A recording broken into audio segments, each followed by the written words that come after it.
Morning दोस्तों, आपका KP excellent coaching में आप सभी का स्वागत और अभिनंदन करते हैं।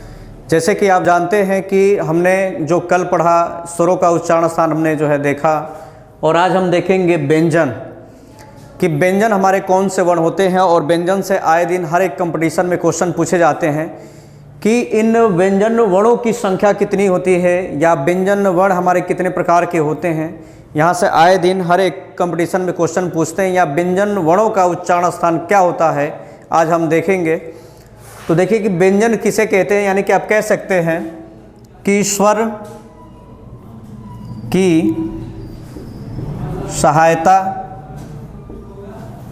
की सहायता से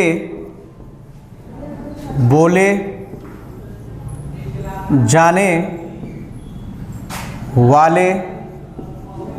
जाने वाले वर्ण को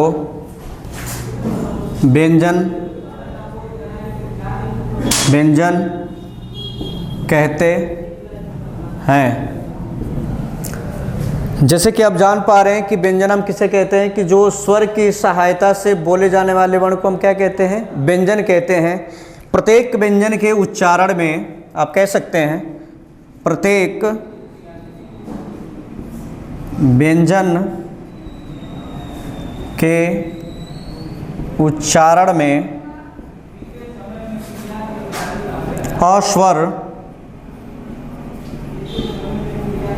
छिपा होता है। अस्वर क्या होता है? छिपा होता है। अस्वर छिपा होता है। बिना अ के किसी भी व्यंजन वर्ण का उच्चारण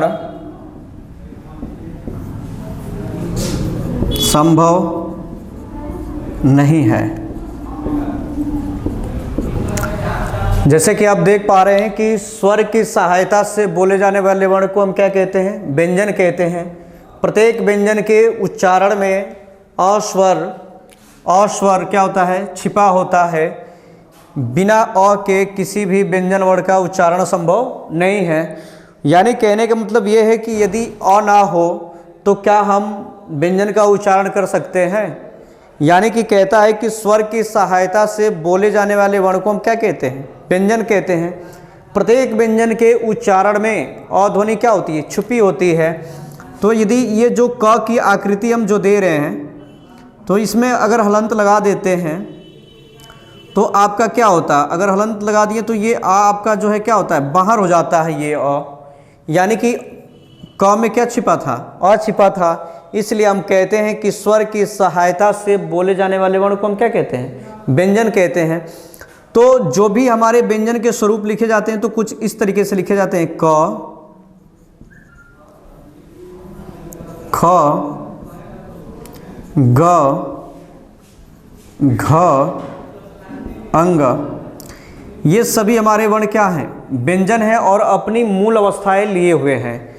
इन सभी व्यंजनों को हम कहते हैं अर्धमात्रिक व्यंजन। कैसे व्यंजन है ये सभी? अर्धमात्रिक व्यंजन। यानी कि जब भी हम कोई व्यंजन वर्ण लिखते हैं तो हलंत के साथ लिखते हैं और उसी का वो स्वरूप क्या होता है? मूल व्यंजन होता है। यानी कि ये अपनी अवस्था में मूल में है। तो जैसे क, ख, ग, घ, अंग।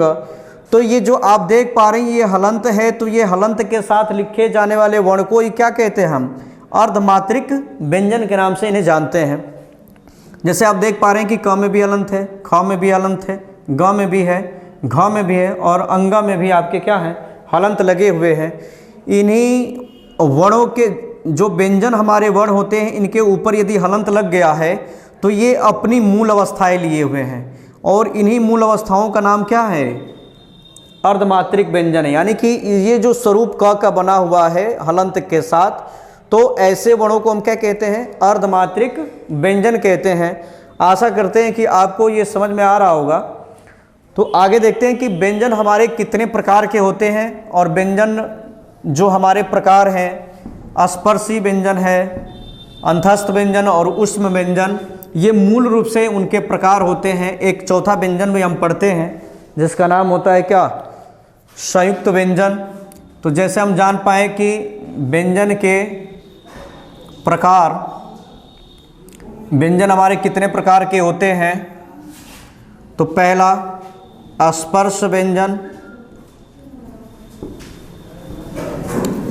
दूसरा अंतस्थ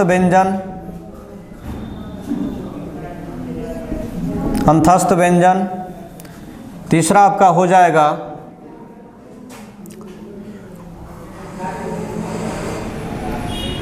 ऊष्म व्यंजन। तो देखिए दोस्तों, एक चौथा प्रकार हम पढ़ेंगे। पहले ये जो आप व्यंजन देख पा रहे हैं कि व्यंजन कितने प्रकार के होते हैं, तो व्यंजन हमारे जो मूल रूप से हैं वो 3 प्रकार के होते हैं। ठीक है, आप अन्य किताबों में देखेंगे तो एक संयुक्त व्यंजन भी हम पढ़ते हैं, लेकिन आप याद रखिए कि ये जो स्पर्श व्यंजन, अंतस्थ व्यंजन और ऊष्म व्यंजन है, ये आपकी मूल रूप से हमारे व्यंजन अगर पूछे कि मूल रूप से इस प्रकार से क्वेश्चन दे कि मूल रूप से व्यंजन के कितने भेद है, तो आप बता सकते हैं कि मूल रूप से व्यंजन के कितने भेद है, तो आपका आंसर क्या होगा, 3।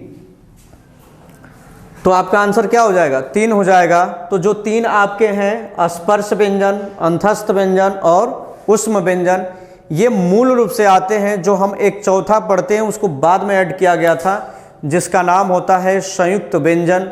उसके बारे में भी हम चर्चा करेंगे।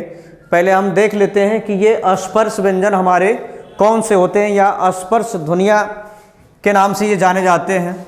तो देखते हैं, पहले हम देखने का प्रयास करेंगे कि स्पर्श व्यंजन किसे कहते हैं, यानी कि इसका पहला भाग पढ़ेंगे। तो पहला जो भाग हमारा होगा वो स्पर्श व्यंजन का होगा, यानी कि स्पर्श व्यंजन, स्पर्श व्यंजन, यानी कि स्पर्श व्यंजन हम किसे कहते हैं, यानी कि आप कह सकते हैं कि स्पर्श का मतलब होता है छूना, यानी कि किस प्रकार से हमारी जीव, जिह्वा, तालु, मूर्धा, दंत, ओष्ठ आदि का स्पर्श करती है, उसी को हम क्या कहते हैं, स्पर्श कहते हैं। यानी कि आप कह सकते हैं कि जिन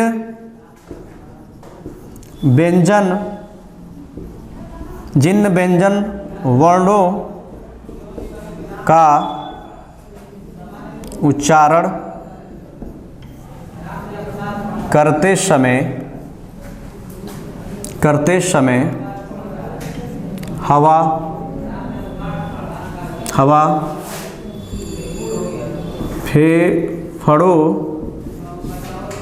फेफड़ों से निकलते हुए मुंह के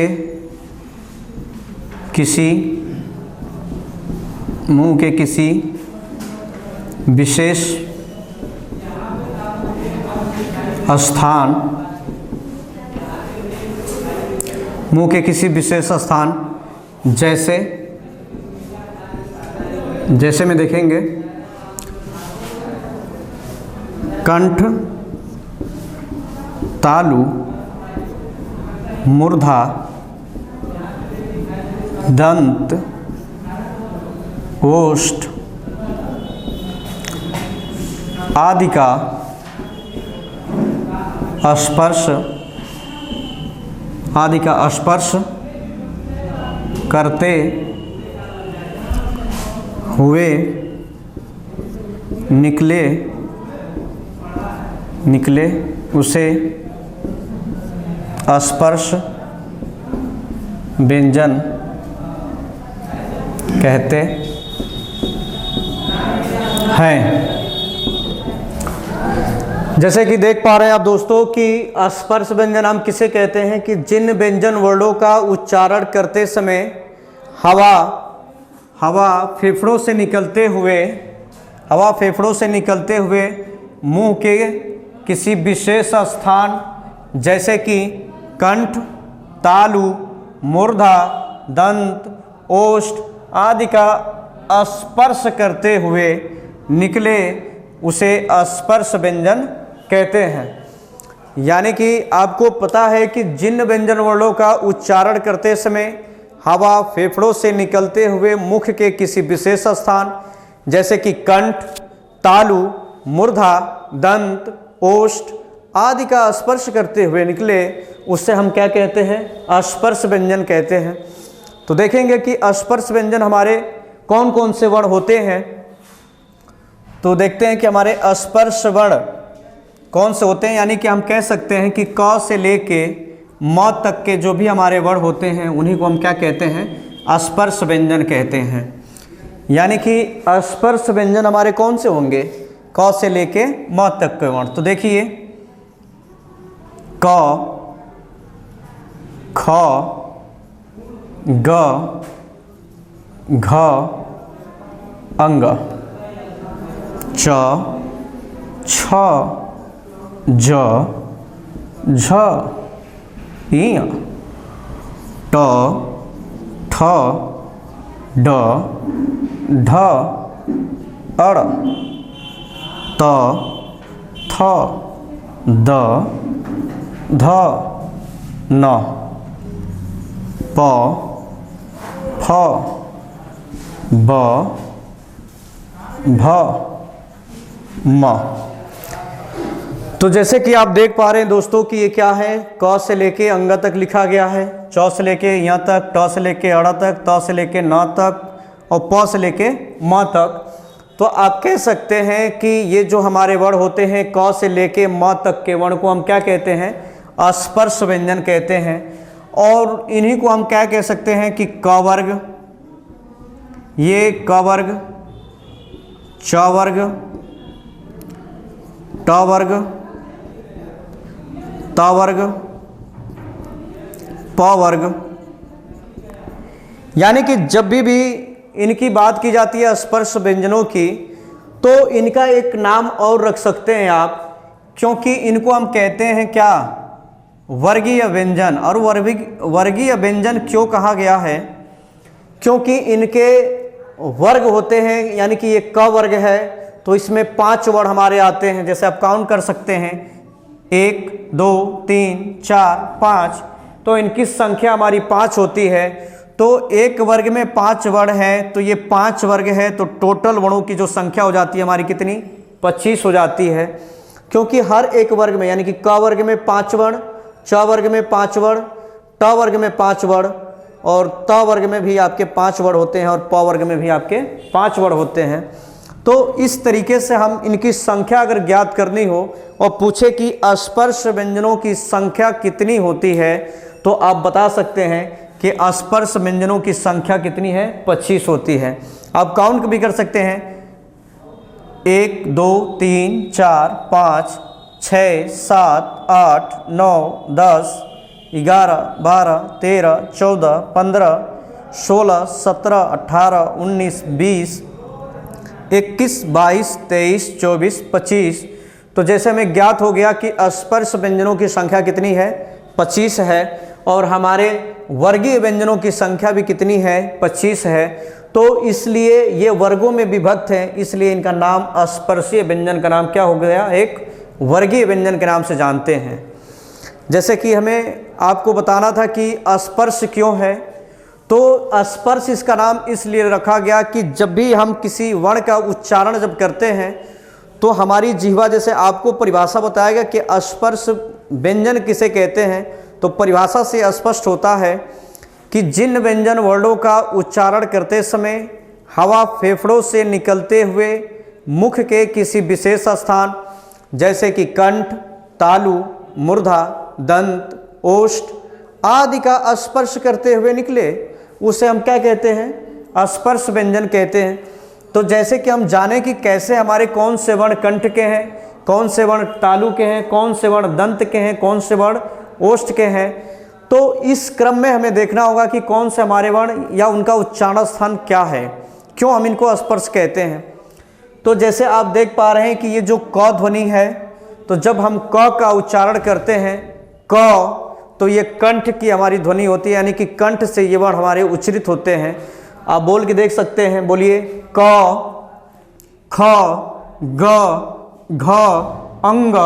तो ये जो भी हमारे 5 वर्ण हैं क, ख, ग, घ, अंग, ये सारे हमारे जो वर्ण होते हैं कहाँ से उच्चरित होते हैं, कंठ से उच्चरित होते हैं।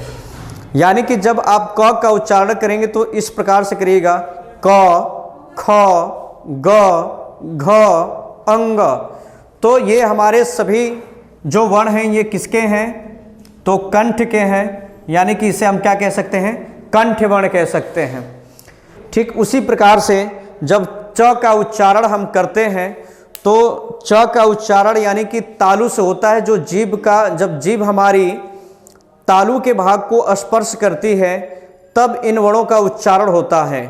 तो जैसे हम च का उच्चारण करेंगे तो हमारी जिह्वा जो है ऊपर जाके तालु में चिपक जाती है, यानी कि उसको स्पर्श करती है, नहीं चिपक जाती है। तो ये इन वर्णों का उच्चारण होता है। जैसे आप बोल के देख सकते हैं च, छ, ज, झ, इ।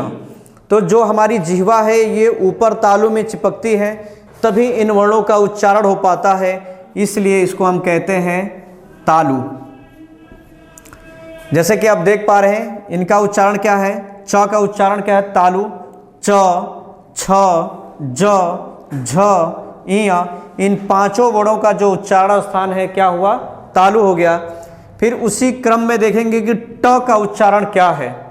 तो जैसे कि आप जानते हैं कि जब हम तालु का उच्चारण किए तो हमारी जिह्वा जो है ऊपर की ओर क्या हो गई, सटती थी, तो वो तालु का उच्चारण स्थान था। लेकिन जैसे ही हम इस ट का उच्चारण करेंगे तो ट का जब उच्चारण करेंगे तो हमारी जिह्वा पीछे की तरफ मुड़ के मूर्धे का स्पर्श करती है, तो उसको हम क्या कहते हैं, मूर्धन्य ध्वनि या मूर्धा वर्ण कहते हैं। तो जैसे आप जान पाएंगे कि ट का उच्चारण करते हैं, तो आप ट का उच्चारण करेंगे तो आपकी जो जीभ है जिसको हम जिह्वा कहते हैं वो आपकी जीभ पीछे की तरफ जाएगी और मुड़ेगी हल्का सा, और मूर्धे का स्पर्श जब करती है तो ट का साउंड क्रिएट करती है। ट, ठ, ड, ढ, अड़। तो इस प्रकार से हम कह सकते हैं कि ये सारे हमारे वर्ण क्या हैं, मूर्धा हैं। ठीक है, ये सारे वर्ण हमारे क्या हैं, मूर्धा है। तो यानी कि ट को जब भी हम उच्चारण करेंगे तो हमारी जिह्वा पीछे की मुड़कर मूर्धे का स्पर्श करती है, उसी को हम क्या कहते हैं, मूर्धन्य ध्वनि कहते हैं। आज जब हम त का उच्चारण करते हैं तो जैसे आपकी जो जिह्वा है, जब आप त का उच्चारण करेंगे तो त का उच्चारण करते समय आप ध्यान रखिएगा कि जैसे ही हम त का उच्चारण करेंगे तो जो हमारा दंत का ऊपर वाला भाग है, तो जिह्वा हमारी जाके पहले दंत के ऊपर भाग को स्पर्श करती है, तब जाके आपका इस त का उच्चारण हो पाता है। तो आप बोल के देख सकते हैं त, थ, द, ध, न। तो ये सारे हमारे जो वर्ण हो गए किसके हो गए, दंत के, यानी कि इनका उच्चारण स्थान क्या है, दंत है। और दंत क्यों कहा गया, क्योंकि इनका जब हम उच्चारण करते हैं यानी कि त वर्ग का जब उच्चारण करते हैं तो हमारी जिह्वा पहले दांत के ऊपर वाले भाग को स्पर्श करती है, तो त का उच्चारण हो पाता है, इसलिए इनका नाम क्या हो गया, दंत हो गया। त, थ, द, ध, न, इसलिए हम इनको क्या कहते हैं, दंत वर्ण कहते हैं। जब हम प का उच्चारण करते हैं, प वर्ग के वर्णों का जब उच्चारण करते हैं तो प वर्ग के जो भी हमारे वर्ण होते हैं, जब आपस में दोनों ओठ आपस में मिलेंगे यानी कि एक दूसरे को स्पर्श करते हैं, तभी इस प का उच्चारण हो पाएगा, या फ का होगा, या ब का होगा, या म का होगा, या भ का होगा। जैसे कि आप हमें देख पा रहे होंगे कि जब हम प बोलते हैं, प, फ, ब, भ, म, तो आप देख पा रहे होंगे कि हमारे ओठ क्या हो रहे हैं, आपस में मिल रहे हैं। और जब तक ये आपस में मिलेंगे नहीं, एक दूसरे को स्पर्श नहीं करेंगे, तब तक आप कतई जो है प का या फ का या ब का या भ का या म का उच्चारण नहीं कर पाएंगे।